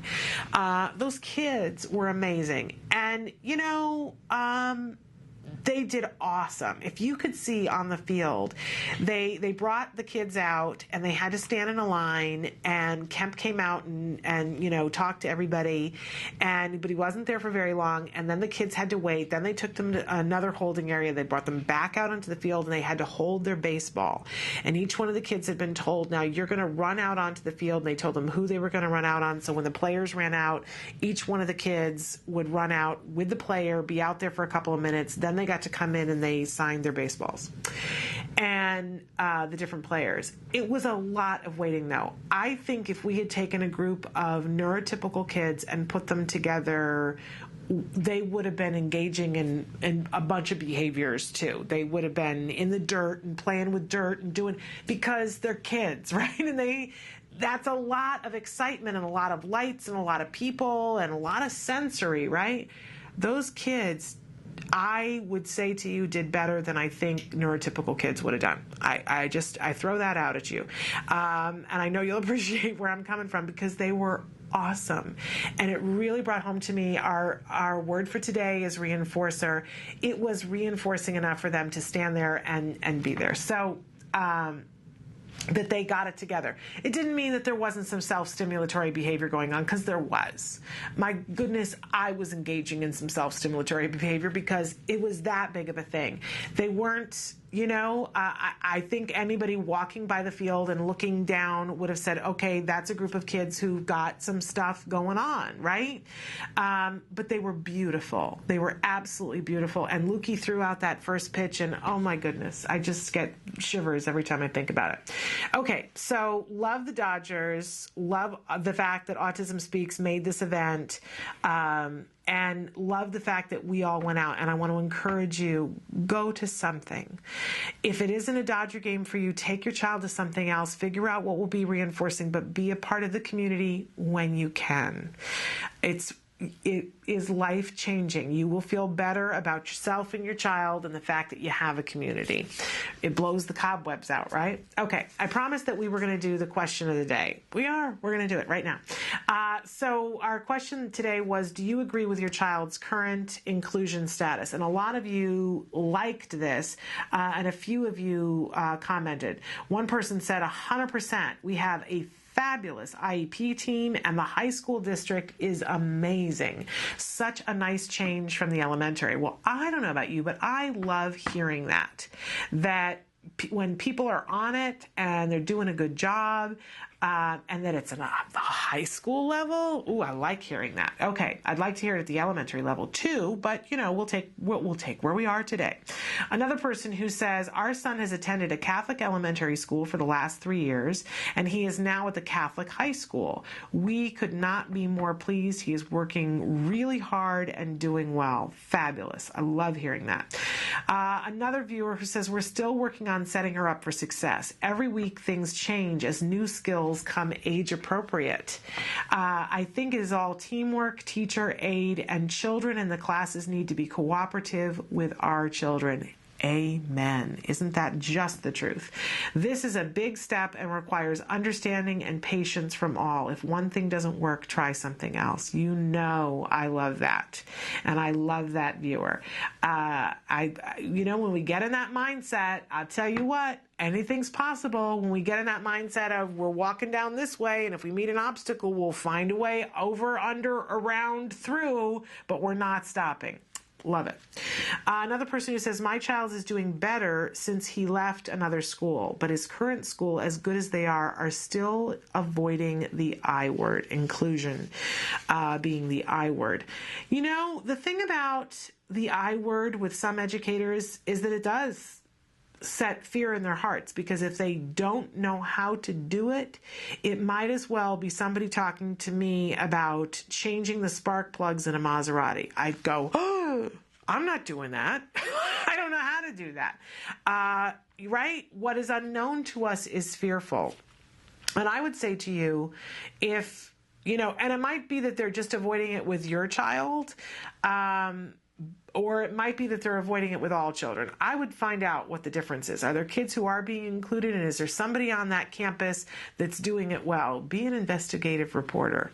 Volunteer at the school and make inroads and find out what's going on. Because it might be that you need to ask for a specific teacher coming up in a new grade or a specific teacher right now. I know we get into a thing once the school year starts, and for some of us, we're already in week 2. Where we think, oh, you know, my child's teacher is my child's teacher, which means this is set in stone and we're getting to the end of the school year on this. Except it's not that way. And it doesn't have to be that way. Even when we went to open house the day before school started, we were all reminded that the first 2 weeks of school, anybody's seating arrangement can change. Anybody's teacher can change. We can all have these things change. So, and I like to remind myself that a year is a pretty long period of time. And if there is something that's not working, it's okay to say it's not working and rearrange, reshuffle the deck, right? You want to make sure that it's really not working and that it can't be solved before you shuffle the deck, but it's never too late to shuffle the deck. Move your child's setting. It brings up a whole other host of issues. You know, as a parent, there was at least one time when I was frustrated. My child went through 3 teachers in 1 year. Yes. Ask me how I felt about that. And at one point I thought about yanking him and putting him in a different setting because it was really disruptive. I weighed that and said, okay, wait a second, because I'm saying it's too disruptive, so I'm going to add more disruption. Let's think this through. And decided not to. On hindsight, I'm not sure that it was the right thing to do. You know, we don't get a crystal ball. But in any case, I would tell you, you know, to talk it out, work it out, and remember what your goals are. But if your goal is for your child to be getting age-appropriate lessons and that teacher isn't going to provide it, and you've talked to the teacher and they're still not going to do it, and that's the goal, move the teacher or move your child. Both are possible, right? So never accept the status quo. All right, that's my sort of watchword for myself, and I hope that works for you as well. We have to take a break, and we're going to come back and talk a little bit about challenging behavior. Stick with us. The Institute for Behavioral Training provides courses in applied behavior analysis for the treatment of autism. Access IBT e-learning videos on the move and learn at your own pace.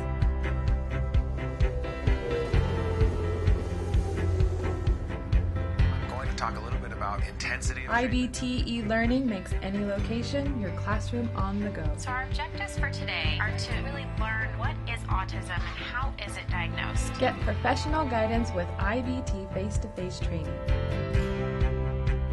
IBT face-to-face training courses prepare you to effectively implement ABA-based interventions. Choose between small group and one-to-one instruction. Earn BCBA supervision hours via one-to-one video conferencing. So I had a chance to review your BIP today. You know what? It looked really good. You did a good job with it. IBT continuing education courses. Earn credit through webinars, conferences, article reviews, and e-learning videos. You can learn more at ibehavioraltraining.com. IBT, 360 degrees of ABA training. Welcome back to Autism Live. Now, here is the sort of kismet that the world is, that I had planned to talk about challenging behavior today and talk about the noises that our kids make. And then on top of that, we get this letter that was sent and put on the grandmother's doorstep, complaining mostly about the noises that a child with autism makes. And I got to tell you that my child makes a lot of noises. So this is something that, as a parent, I'm very familiar with other people's reactions to when our kids make noises. Now, when we talk about challenging behavior, and my definition of challenging behavior is when it prevents the child from being able to access the things in life that they want to access. And when it prevents us from being able to teach them something, or it prevents us from being able to keep the child safe. So that's sort of my definition of challenging behavior. And it's super duper important to me as a parent of a child on the autism spectrum that I don't allow myself to go down the slippery slope of thinking that challenging behavior is just what we're stuck with autism, that I never get into complacency.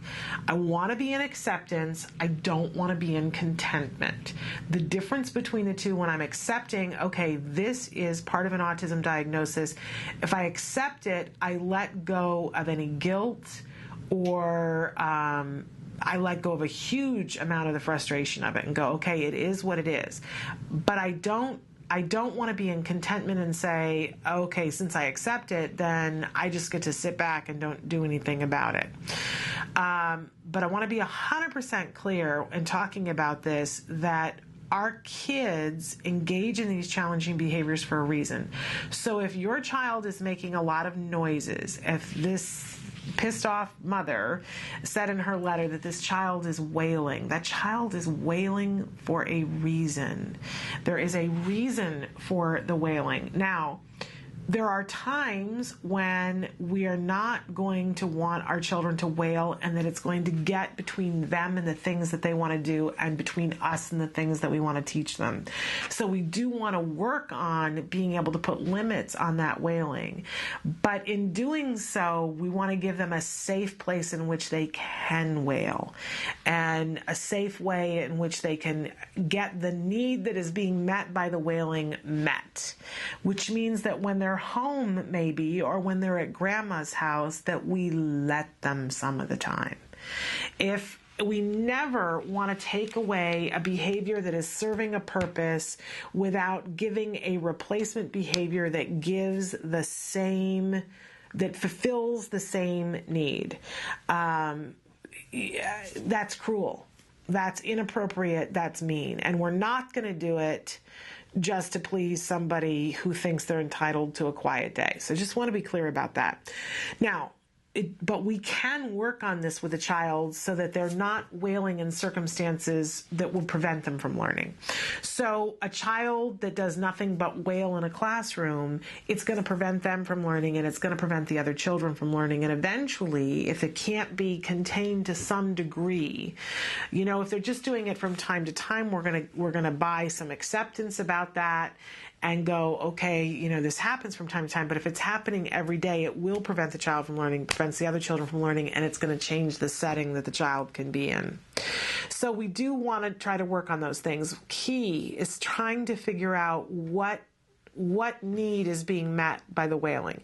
Is it a behavior that is automatically reinforcing? Sometimes we call it stimming, which is short for self-stimulatory behavior. It's a bit of a misnomer because it used to make me mad when people would say, oh, it's self-stimulatory behavior, because it wasn't for my son to stim, it was for my son to calm himself, right? And they just kind of lump it all together in those terms. So we do want to ask ourselves, what is happening?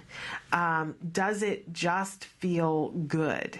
And is there something else that would feel as good? Or can we give the child enough reinforcement in some times that they won't do it, and then they can do it at other times?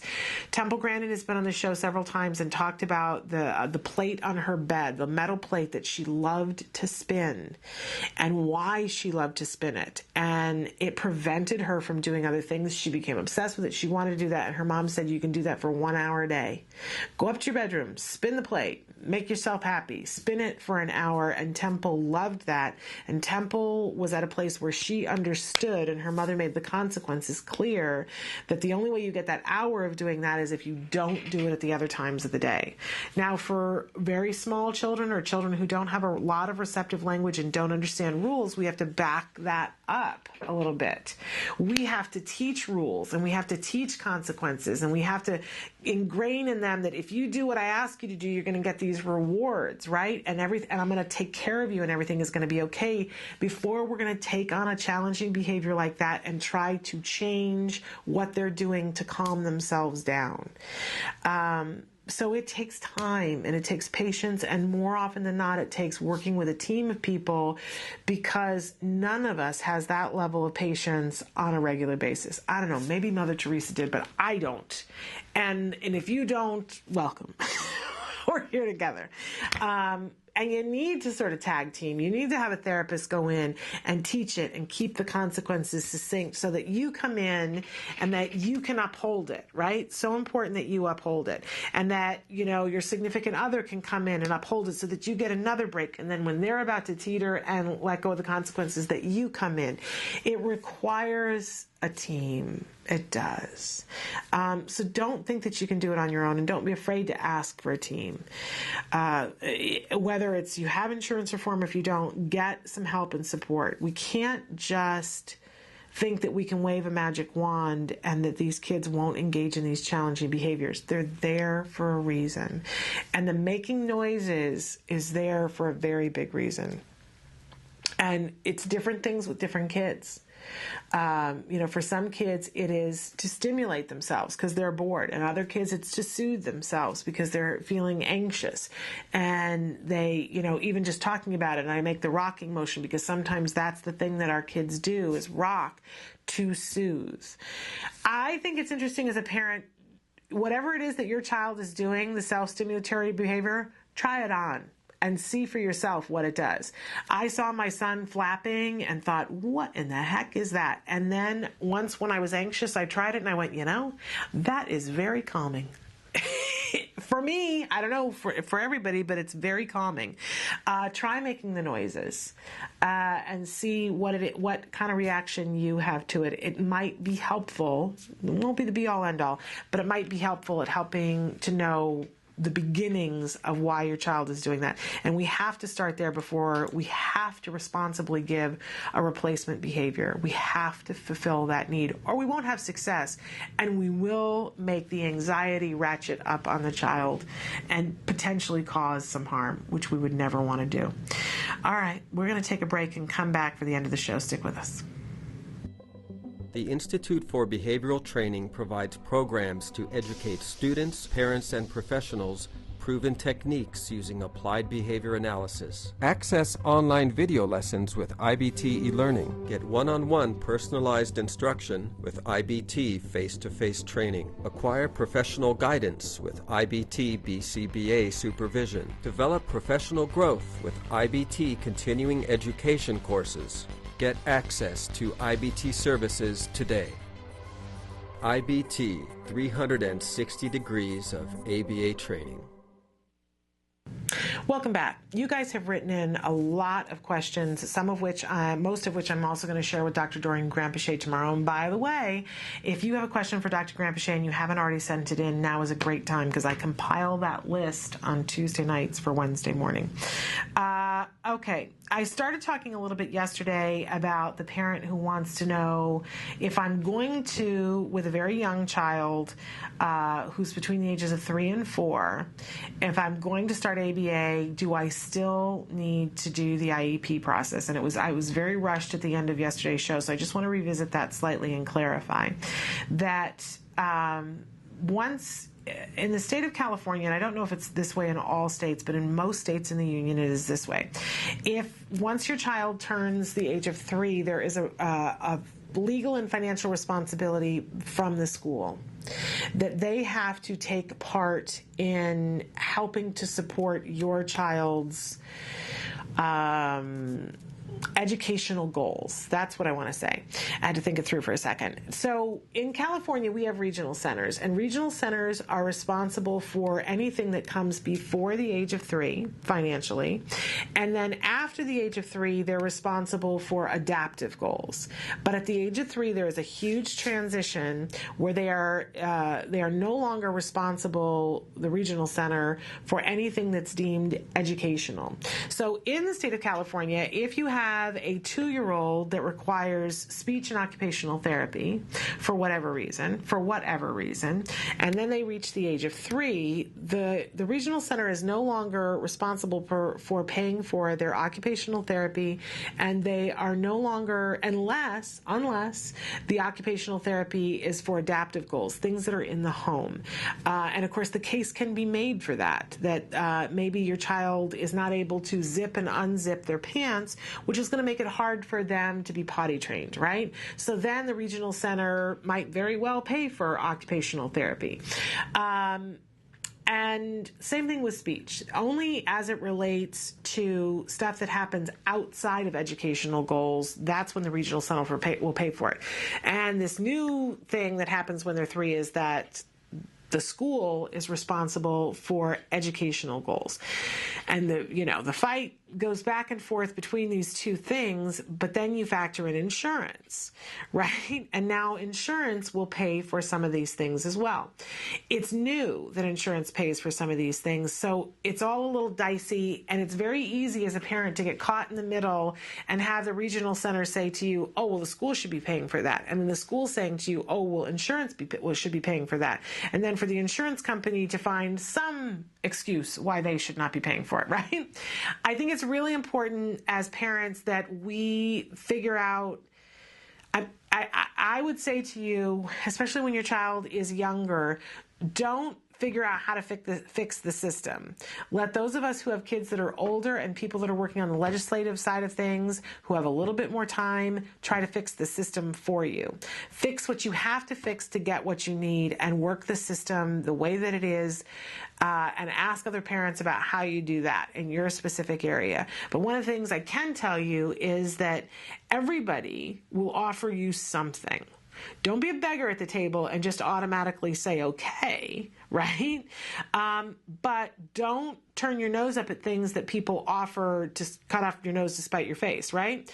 So if the regional center is saying to you, okay, look, we're not going to fund your whole program because you have insurance and you need to fight with your insurance company to get that, but we'll give you 10 hours. Okay.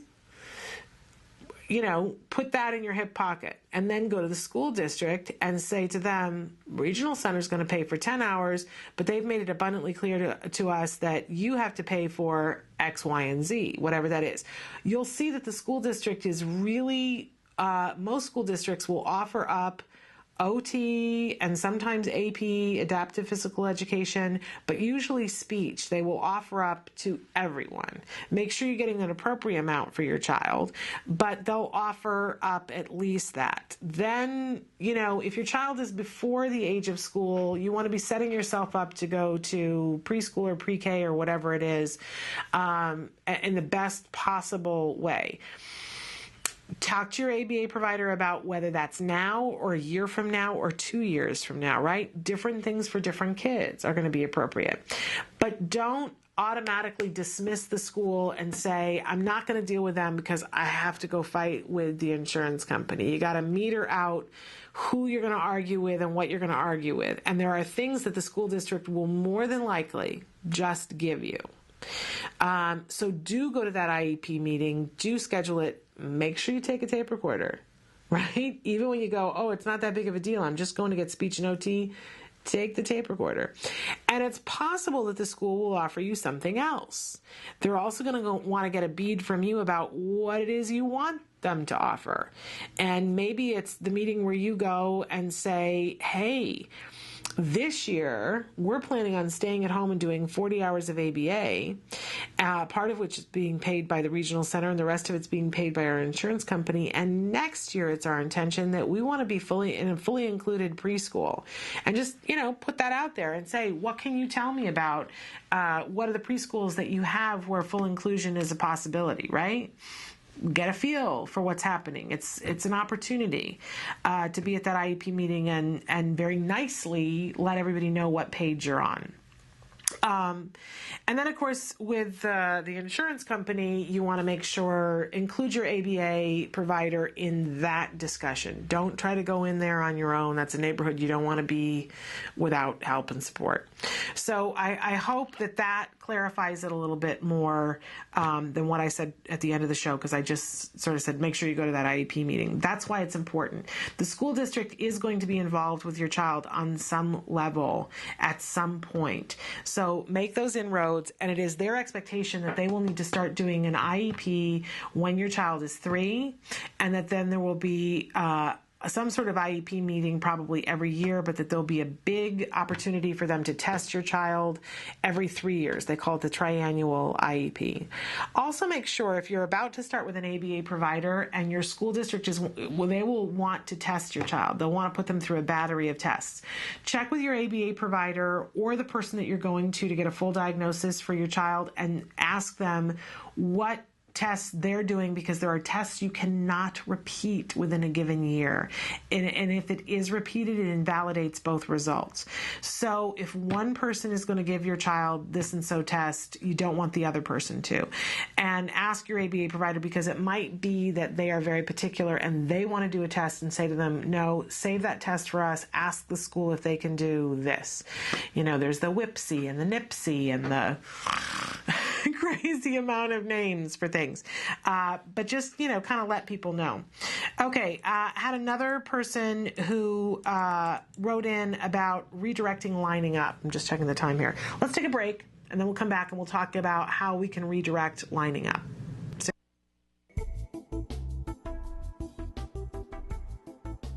Skills is an online program that provides assessment, curriculum, positive behavior support planning for challenging behavior, and progress tracking, and it does this all in one place. The skills assessment and curriculum addresses 8 areas of development, which even includes advanced higher level areas such as executive functions and cognition, which pretty much makes skills the only ABA-based set of curricula for teaching more complex skills, things like problem solving, planning, self-management, perspective taking, and even inferring and predicting others' private events. Skills is a 4-step system.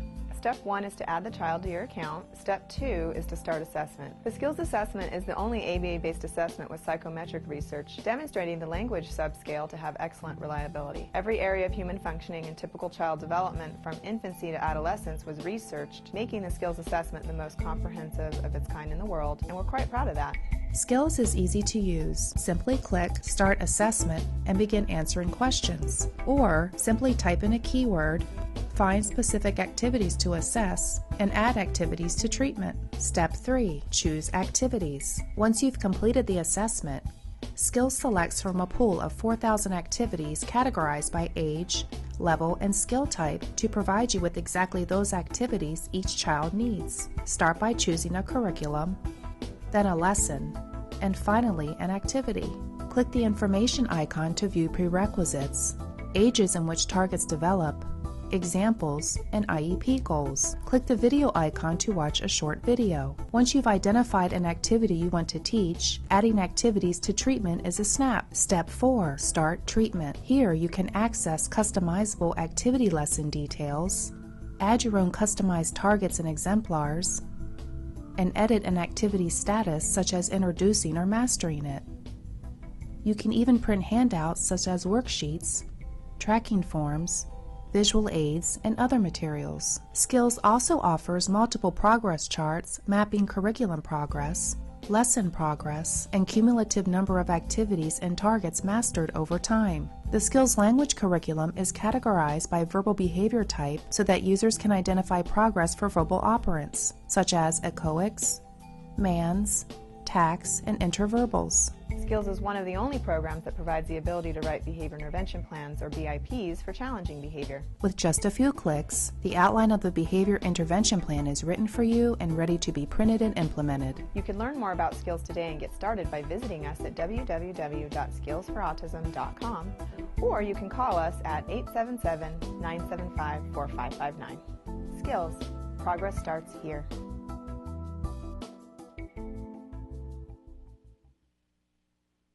Welcome back to Autism Live. And before the break, I mentioned that somebody had written in, and I am going to ask this of Dr. Graham-Pichet tomorrow so that you get the expert opinion. I'm just going to bring it up as a parent right now. How to redirect lining up. My son is 3 and just recently started doing this many times throughout the day with different things. As soon as I tell him that's not the way he's supposed to play or whatever it is, he stops. But as soon as he forgets, he does it over. So it'll be really interesting to hear what Dr. Graham-Pichet says about this. I just want to address as a parent that a lot of times we, and I'm going to speak for myself, not necessarily for everybody, but I've heard other parents say this as well, that we get into a space of, I don't know whether it's impatience or that somebody tells us we'll do this, and we do it, and it might work like the first time, or maybe it doesn't work till the 8th time, but finally when it does work, we go, oh good, that works. And we don't have an awareness of how often we have to do something and how often we have to keep rewarding it until it sticks. We talk all the time about mastery and about generalization, and sometimes we'll talk about mastery criteria for something, doing something, as being, that the child can do it 2 times in a row with 2 different people, right? But we always say that if that's just a litmus test to see, if it is working. But if it isn't working, then that's not mastery, right? Mastery is when the behavior maintains itself. So saying to somebody, if you're redirecting, and redirecting is instead of talking to them about the behavior, asking them to do something else, right? So, and the difference between this is that when the child is lining things up, it would be my personal thing to say, we don't line things up. We don't want to be lining things up. Let's not line things. Muzzle me, right? Instead, we want to encourage them to do something else. And it may be that boils down to a phrase where we say play nicely after we have taught what play nicely is. In the beginning, when a child just starts to line something else, line up things, it may be that we redirect with something that's related or semi-related or not related at all. What I've seen a lot of therapists do, and one of the things that we used to do with my son, is if he would start to line cars up, that was one of the big things that he would line up. I would come over with a car and go, and I would just do an accident with one of the cars, and then I would go, oh no, it's an accident, right? And then he's interacting with me and we're playing a game and the cars would crash and we go, oh no. And then I would take that and roll that away into tickling, because he would make eye contact with me and so I would, tickle. So, and then, do you know what he would do? He would go right back to lining up the cars. This is what is expected, and we need to keep redirecting and keep doing until the time that they just don't do that anymore.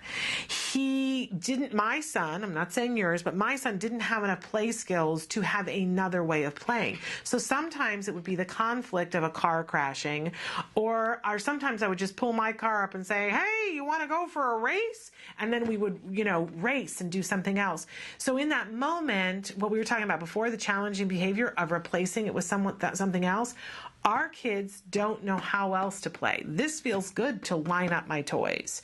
And if we give them something else to do that's interactive and we make it rewarding, eventually, they won't be lining up anymore. But we're not talking about the lining up, and we're not going to say, okay, I'm just going to redirect once. I know it's a lot of work and it's a lot of patience, but it is what I have seen gets it done. And I so appreciate it sounds to me like there's a level of fear with, I do redirect it, but I feel like it's not working because it's not sticking.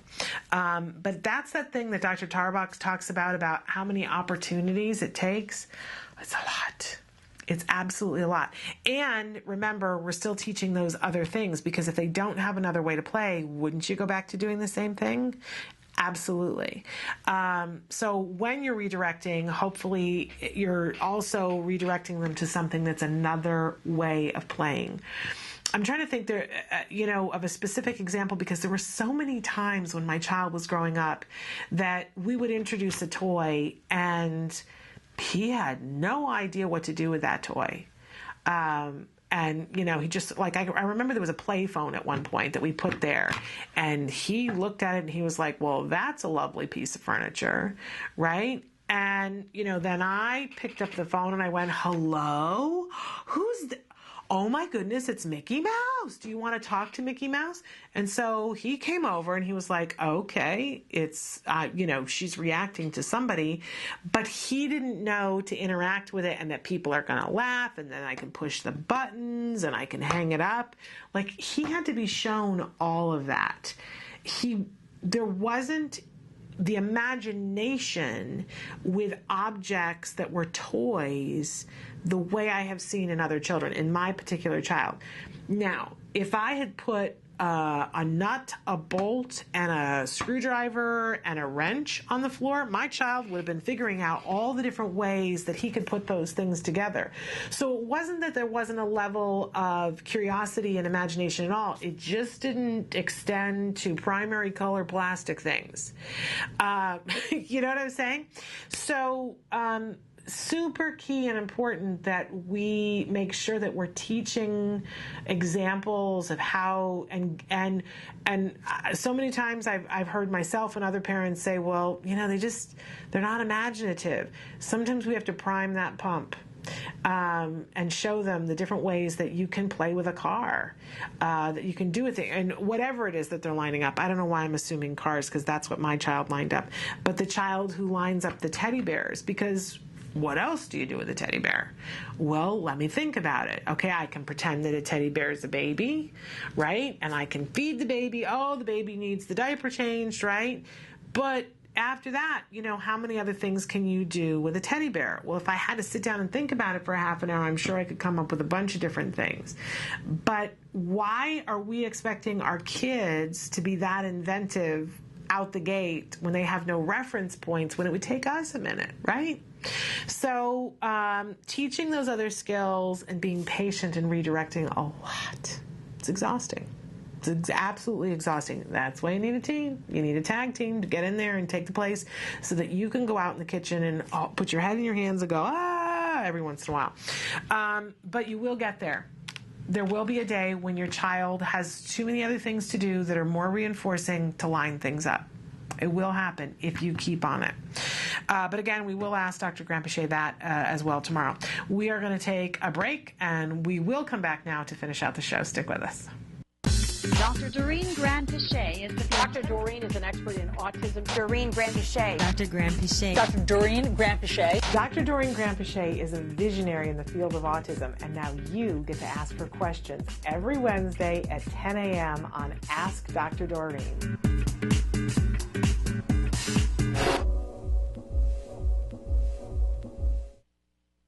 Welcome back. We were just laughing at my many hairstyles since we've started this, and we go, who is that? Yes. I have a couple of things as we're ending out the show here that I want to talk about. We're getting ready to start a contest here on the show. Are you ready for this? We are looking for some parents to be contributors to the show. So I want you to be thinking, we don't have the rules all set up yet, but we are looking for some correspondence here from Autism Live to cover events or to just talk about certain topics, kind of like video blogging from a different point of view. We'd like to get some other people on the show on a semi-regular basis. So if you've been watching the show and you've thought, you know, I should be on that show, I've got so much to say, I've got so much to add, or I've got a point of view that I'd love to include in this show, boy, we're looking for you. So I want you to be thinking, sometime in the next couple of weeks, we're going to be asking you to put together a 2-minute or less videotape to upload to us. I'm going to get you more of that information in the coming weeks, but I want you to start thinking about it, about what kind of a segment, if you were given the opportunity to do a regular 2 or 3 or 5-minute segment here on Autism Live, what would be the focus of it? What would you like to talk about on a regular basis? What would be your sort of unique quality that you would bring to that? And what kind of content? Because we're going to be asking you to tell us all of those things in your quote-unquote audition tape. And then we'll show some of the audition tapes, and eventually we're going to be letting our audience choose who they'd like to see as a new correspondent here on Autism Live. So could be a really exciting opportunity for those of you who are interested. And as I said, we'll give you some more information about that. I also wanted to say that we've got a couple of giveaways going on right now. Thursday, when Ashley Colas is here, she's going to be announcing the winner of the backpack, but we also have those pencil grips that we're going to be giving away, and that will be showing up on Facebook probably in the next couple of days, the contest to do that. We also, Mike Hipple, who is an amazing young man and a great viewer and has been a guest on the show a couple of times, Mike is beginning his studying to be an autism therapist, and he is the author of this book, My Journey The Many Things I Have Learned. And this is a great book. It's a children's book, and it's got some great illustrations. And this is a cartoon version of Mike, because Mike is in a wheelchair and speaks with an assisted device. And it talks about him going off to school and what it's like to be different and how you don't have to be afraid, and that there are things and people who can and will help you at school. So this is a great book, and Mike has sent us many copies, and he has asked us to share those with people in particular who, I know that it's important to him that those of you who have children who do not yet have functional communication, that you get technology into their hands as quickly as possible. So I've got several copies of this book that we will be giving away, and I would ask that you message us here at Autism Live. What's the best address to give them, Emily? Is it the Gmail?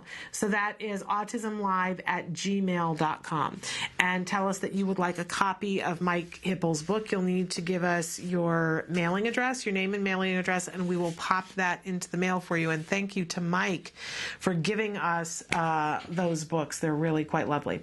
We're right here at the end of the show. Emily's showing you some of the different ways that you can get in touch with us here, and I hope that you will. I can't even tell you how exciting it is when you guys interact with us. We thoroughly enjoy that. Wednesdays is all about interaction, right? So tomorrow, Dr. Doreen Grandpichet will be here in the morning for Ask Dr. Doreen. It's your opportunity to ask a true expert in the field of autism all the questions that you want to ask. We're going to try to power through a bunch of questions tomorrow. I've got a bunch that we haven't gotten to from weeks past, but if you've got a burning question, make sure that you get it to us on one of those ways that Emily just cycled through as quickly as possible, because I will start to make the list tonight of the questions that Dr. Grandpichet will answer at the beginning of the program. You can always write in on the live feature. It just, that tends to be the people who get the following week. So just trying to clue you into how the best way for you to be able to get hooked up to answers to the questions that you have, the burning questions that you want an answer to. Also tomorrow, Nancy Alspaugh-Jackson will be joining me for Let's Talk Autism with Shannon and Nancy. I would love to tell you who our guest is for tomorrow, but at the moment it escapes my memory, because that's just the way how I'm rolling today. But Nancy will be here, and as always, when Nancy is here, we have a little extra fun, because she is extra fun. And fabulously, her husband, I shared last week, had been in the hospital. He is now home from the hospital, and we're continuing our prayers for Reed that he have a speedy recovery. Great autism dad, and a wonderful husband, and a great advocate. So our best to Reed. And we will be back tomorrow at 10 a.m. Pacific time, 1 p.m. Eastern time. I'll ask you to do the math wherever you are, but we'll see you then. Until then, please give your kiddos a hug from me. Bye-bye for now.